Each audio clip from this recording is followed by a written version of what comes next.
जानिब हुकूमत अखराजात कम करने की बातों को अमली जामा पहनाती नजर आ रही है। वज़ीर ख़ज़ाना मोहम्मद औरंगज़ेब का ये कहना है कि 6 जो वफाकी वजारतें उनसे मुतालिक फ़ैसला कर लिया है, अब अमल दरामद करना है। 2 वफाकी वजारतों को जम किया जाएगा, एक को ख़त्म करने का फ़ैसला कर लिया है। ये सारी जो सूरत हाल है जो हमने अभी आप तक पहुँचाई है, इसके ऊपर हमें तज्जिया लेना है। हम बात करते हैं, डॉक्टर अयूब मेहर माहिर मौशियात हमारे साथ मौजूद है, उन्हीं से इस सारी सिचुएशन पर बात कर लेते हैं। अस्सलाम वालेकुम डॉक्टर साहब, फ़र्स्ट ऑफ ऑल सॉरी हमने आपका बहुत ज़्यादा टाइम ले लिया क्योंकि हमारे पास आज बताने के लिए बहुत कुछ था और शेयर करने के लिए बहुत कुछ था। क्या कहेंगे, जिस तरह से इनकम टैक्स गोशवारों में हुकूमत ने तौसी कर दी है, तो टैक्स रिटर्न्स को लेकर जो नंबर सामने आ रहे हैं, आपको लगता है कि ये हम चल पड़े हैं एक ट्रैक पर? अब देखिए, फाइलर बनना, नंबर ऑफ फाइलर इंक्रीज होना और टैक्स रेवेन्यू की कलेक्शन का इनहांस होना दोनों अलग अलग चीजें हैं घर से, लेकिन फाइलर बन के नंबर बढ़ना ये एक तरह से रिकॉर्ड कीपिंग का बहुत अच्छा सिस्टम है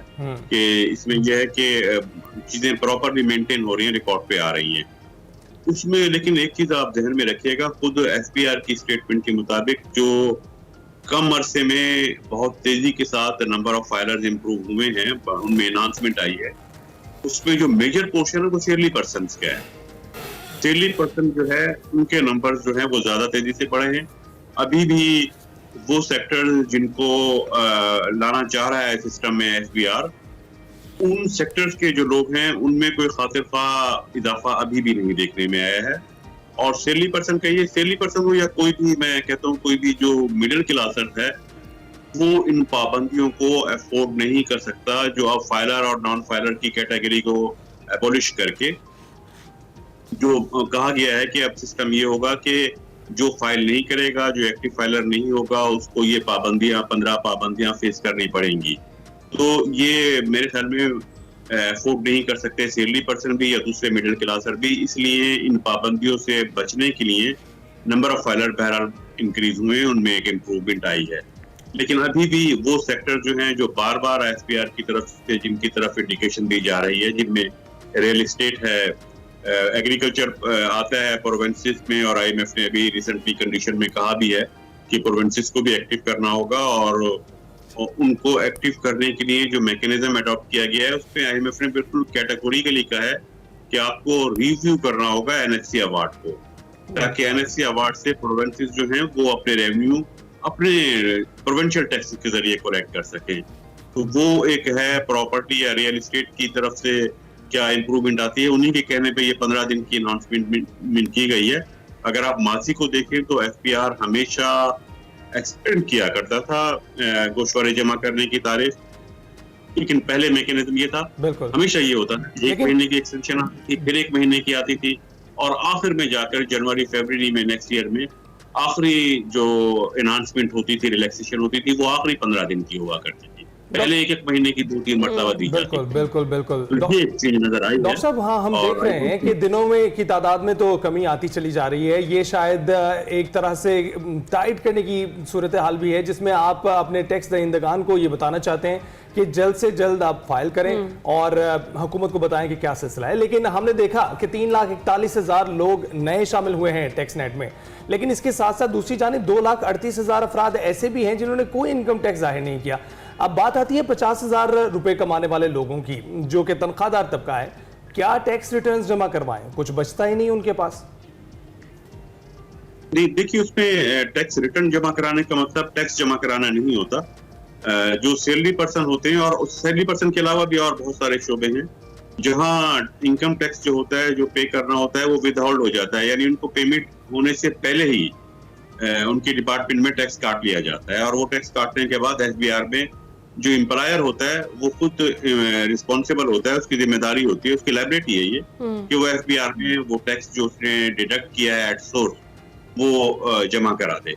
वो जमा करा देता है। सैलरीज पर्सन को टैक्स जरूरी नहीं कि खुद जमा कराएं, उनका टैक्स तो डिडक्ट होके जमा हो चुका होता है, उनको फाइल करना होता है सिर्फ कि जो हमारा ये टैक्स कट चुका है, वो सिर्फ फाइल करें, जमा कराने की बात नहीं है।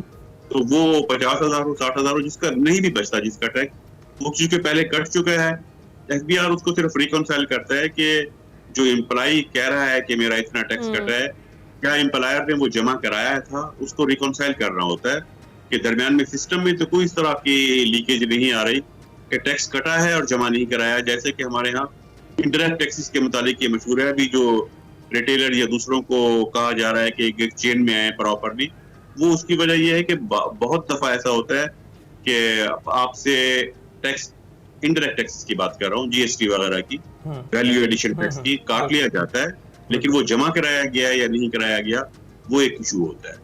अच्छा, तो सर जो सिचुएशन अभी हम देख रहे हैं, गवर्नमेंट आईएमएफ माहदे के बाद से यही कह रही है कि हमारी अब सम्प जो है वो दुरुस्त हो गई है।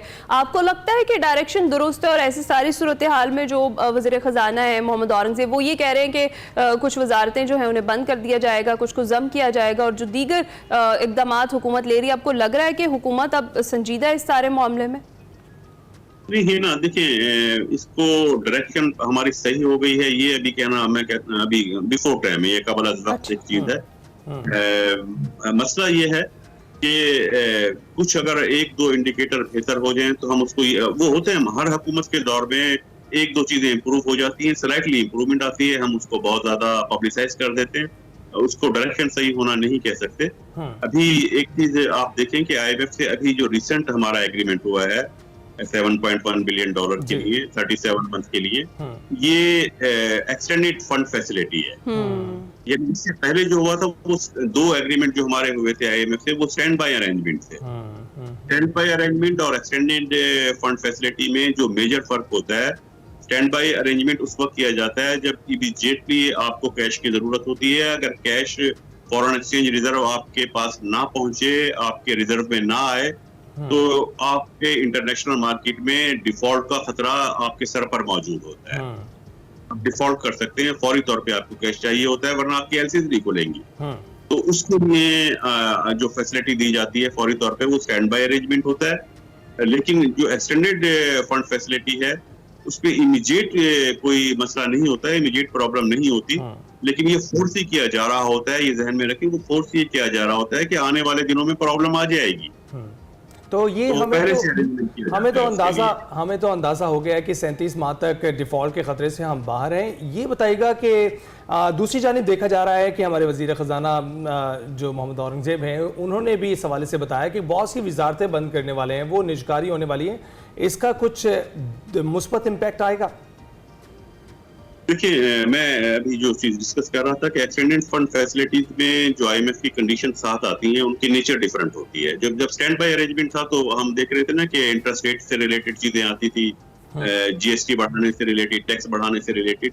लेकिन एक्सटेंडेड फंड फैसिलिटी क्योंकि इमीडिएट क्राइसिस के लिए नहीं दिया गया, बल्कि वो फ्यूचर में खतरात जो हैं उनको मैनेज करने के लिए दिया गया है, तो उसके साथ जो कंडीशन होती हैं, जो कंडीशन अटैच होती है, वो बिल्कुल डिफरेंट होती है। उनकी नेचर इस तरह से होती है कि आपके फिस्कल सिस्टम में किस तरह की स्ट्रक्चरल चेंजेस आपको लानी चाहिए। तो वो जो स्ट्रक्चरल चेंजेस आईएमएफ ने अब कंडीशन में एक्सटेंडेड फंड फैसिलिटीज के साथ अटैच की हैं, उसमें वजारतों को कम करना था ताकि फेडरल गवर्नमेंट का खर्चा कम हो जाए। वो उसमें कंडीशन थी अटैच कि आपको ये कम करनी होगी, अपने रेवेन्यू बढ़ाने होंगे, टैक्सेस कहाँ लगाने होंगे। उन्होंने बता दिए थे, रिटेलर पे आपको जाना है टैक्स बढ़ाने, क्या उनका फार्मूला होगा। और सबसे बड़ी चीज ये कि कैटेगोरिकली अब इस दफा मेंशन कर दिया गया था उन कंडीशन में, क्योंकि स्ट्रक्चरल चेंजेस करनी थी ना, तो उन चेंजेस में एक चीज मेंशन की थी कि आपको रिव्यू करना होगा दोबारा से एनएफसी अवार्ड। अच्छा, ठीक है। तो एनएफसी अवार्ड के मुताबिक कंडीशन थी कि फेडरल गवर्नमेंट कमजोर हो गई थी, उसकी वजह से फेडरल गवर्नमेंट के पास फंड नहीं बच रहे थे, तो वो एनएफसी अवार्ड दोबारा करना होगा। और अगर उसके लिए सूबों को शिकायत होती है कि उनके पास अब फंड्स कम हो गए हैं उनके अखराजात से, तो उनको उनके ऊपर जोर दिया गया है कि वो टैक्सेस जो सूबों के परव्यू में आते हैं, जो सूबों को कलेक्ट करना चाहिए, वो उन पर कलेक्शन बेहतर बना के अपने रेवेन्यू को इम्प्रूव करें। सही है। अच्छा डॉक्टर साहब, वैसे शहबाज आरा की खबर भी है, वो यही है कि सूबों का इत्तेफाक होगा है सिवाय सिंध के, उसके एतराज़ात पर कुछ मुसवदे में तब्दीलियाँ की जाएंगी।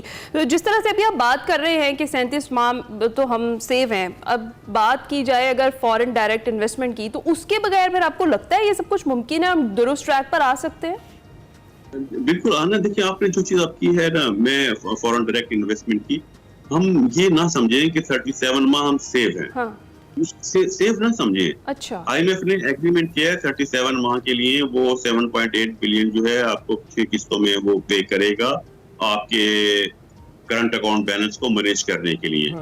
लेकिन वो जो IMF के पैसे आएंगे ऑलमोस्ट 1.1 बिलियन या 1.2 बिलियन एवरी 6 मंथ, वो जो हमारी इंटरनेशनल पेमेंट्स की रिक्वायरमेंट होंगी फॉरेन एक्सचेंज में, वो उससे कहीं कम होंगे। ये जहन में रखनी चाहिए हमें, उससे कम होंगे वो। बाकी जो सोर्सेज हैं वो हमें खुद मैनेज करने होंगे। उनमें जाहिर है कि हम अपने दोस्त ममालिक से बात करते हैं कि बाकी जो बैलेंस है वो वहां से पे किया जाए। इसका बहुत एक सस्टेनेबल जो सोर्स होता है वो आपके प्रोग्रामों में मैंने पहले भी 2 दफा डिस्कस किया है। सस्टेनेबल सोर्स एक्सपोर्ट आपको इनहांस करनी होंगी इन एनी कॉस्ट। तो दूसरा FDI सस्टेनेबल FDI होनी चाहिए। अगर FDI नहीं होगी तो उस सूरत में IMF के जो पैसे मिलेंगे वो काफी नहीं रहेंगे। तो यही डॉक्टर साहब यही पूछने वाला था आपसे कि हम ये देख रहे हैं कि उनकी शराइत भी कड़ी हैं और जैसे जैसे हम इस प्रोग्राम में उनके साथ आगे बढ़ेंगे मजीद शराइत भी आयद होंगी। तो आपको लगता है कि जो IMF की जानिब से शराइत दी गई हैं, क्या वो हमारी हुकूमत को, हमारी इंतज़ामिया को खुद से पहले से ये डिसाइड नहीं कर लेना चाहिए था कि जो इदारे प्रॉफिट में नहीं हैं उनको बंद कर दिया जाए, जो वजारतें बिला वजह मौजूद हैं उनको बंद कर दिया जाए? क्यों ये ऐसी जगहों पर जो है आवाम का टैक्स का पैसा झोंक रहे हैं जिसकी कोई ज़रूरत ही नहीं? जी बिल्कुल, ये सवाल अक्सर किया जाता है, लेकिन ये इकोनॉमिक्स से ज्यादा मैं समझता हूँ उसके पॉलिटिकल रीजंस हैं। पहली बात तो यह है कि जो भी किसी एक पार्टी की बात नहीं है, जो भी पार्टी इक़्तिदार में होती है वो अपना वोट बैंक लूज नहीं करना चाहती। वो बल्कि चाहती है कि वोट अट्रैक्ट हो उसकी तरफ, वोटर्स अट्रैक्ट हो। तो उसके लिए कुछ ऐसे अखराजात किए जाते हैं, लोगों को बेरोजगार नहीं करना, महंगाई नहीं बढ़ानी, स्टाइपेंड पे करना है। ये बहुत मतलब एक पॉपुलर मैकेनिज्म होते हैं, ये पॉपुलर तरीके होते हैं अपने वोट बैंक को एनहांस करने या मेंटेन करने के लिए। कोई भी हुकूमत जो होती है एक तो अपना वोट बैंक को बचाने के लिए इस तरह के स्टेप नहीं ले रही होती, जो कि मुल्क के लिए गलत होता है। फ्यूचर में जाके फ्यूचर में बर्डन बढ़ता जाता है। बिल्कुल सही कह रहे हैं। दूसरी चीज ये होती है वोट बैंक के अलावा एक चीज जिसकी तरफ एक साबिक हमारे FBR के चेयरमैन बड़े बोल्डली मेंशन कर चुके हैं कि इकोनॉमी में पावर्स ग्रुप है। वो पावर ग्रुप जो है वो उनके लिए माफिया इसका लफ्ज इस्तेमाल करते हैं, मैं उनको पावर ग्रुप कह रहा हूँ। वो पावर ग्रुप जो है वो टैक्स उनको पे करने चाहिए और बहुत हैवी टैक्सेस उनसे कलेक्ट किए जा सकते हैं, लेकिन वो टैक्स देने को लिए तैयार नहीं होते। और गवर्नमेंट भी उनसे फाइट नहीं करना चाहती, गवर्नमेंट अवॉइड कर रही होती है। अब IMF कंडीशनलिटी को हम जस्टिफाई करते हुए, जवाब बनाते हुए शायद वो स्टेप लें। ठीक है। अच्छा डॉक्टर साहब, जिस तरह से अभी आप वही बात कर रहे हैं कि इकोनॉमिक स्टेबिलिटी तब तक नहीं आ सकती है जब तक पॉलिटिकल स्टेबिलिटी ना हो कंट्री में। सियासी हालात तो मौजूदा आपके सामने ही हैं, इन्हीं तरमीम का भी मामला चल रहा है और भी बहुत सारी चीज़ें चल रही हैं। तो ऐसे में कितना जल्द मुमकिन है कि मईशत जो है वो दुरुस्त ट्रैक पर आ जाए और जो रिलीफ है जो मिल रहा है वो आवाम तक भी पहुँचे? बहुत जल्दी मुमकिन हो सकता है, 1 से 2 महीने में ये चीजें अवाम तक उसके असरात आ सकते हैं, लेकिन शर्त इसके लिए ये है कि पॉलिटिकल विल पावर अगर कितनी है, या अगर पॉलिटिकल विल पावर है आप वो स्टेप ले सकते हैं जो इकोनॉमी के लिए जरूरी है, इकोनॉमी की स्टेबिलिटी के लिए, तो उसके असरात भी जल्दी आ जाएंगे। लेकिन अगर उनसे अवॉइड किया जाए या उसमें आप रिलेक्टेंट हो जाते हैं वो स्टेप लेने में, क्योंकि आपको फाइट करनी पड़ती है पावरफुल ग्रुप से, या वोट बैंक का आप तो ख्याल नहीं करते और वो स्टेप ले लेते हैं, तो जाहिर इकोनॉमी के लिए तो वो बेहतर है। अब वो स्टेप लिए जाएंगे। एक चीज तो हम देख सकते हैं कि एटलीस्ट जो फाइनेंस मिनिस्ट्री है आपकी, इस वक्त फाइनेंस मिनिस्टर की बात कर रहा हूँ, वो गैर सियासी शख्सियत है, नॉन पॉलिटिकल। बिल्कुल। तो वो मेरे ख्याल में वो इकोनॉमी के लिए स्टेप जरूर लेंगे। वो पॉलिटिकल कंसिडरेशन उनके जहन में नहीं होगी, हुकूमत के जहन में होगी, कैबिनेट के लोगों के जहन में होगी।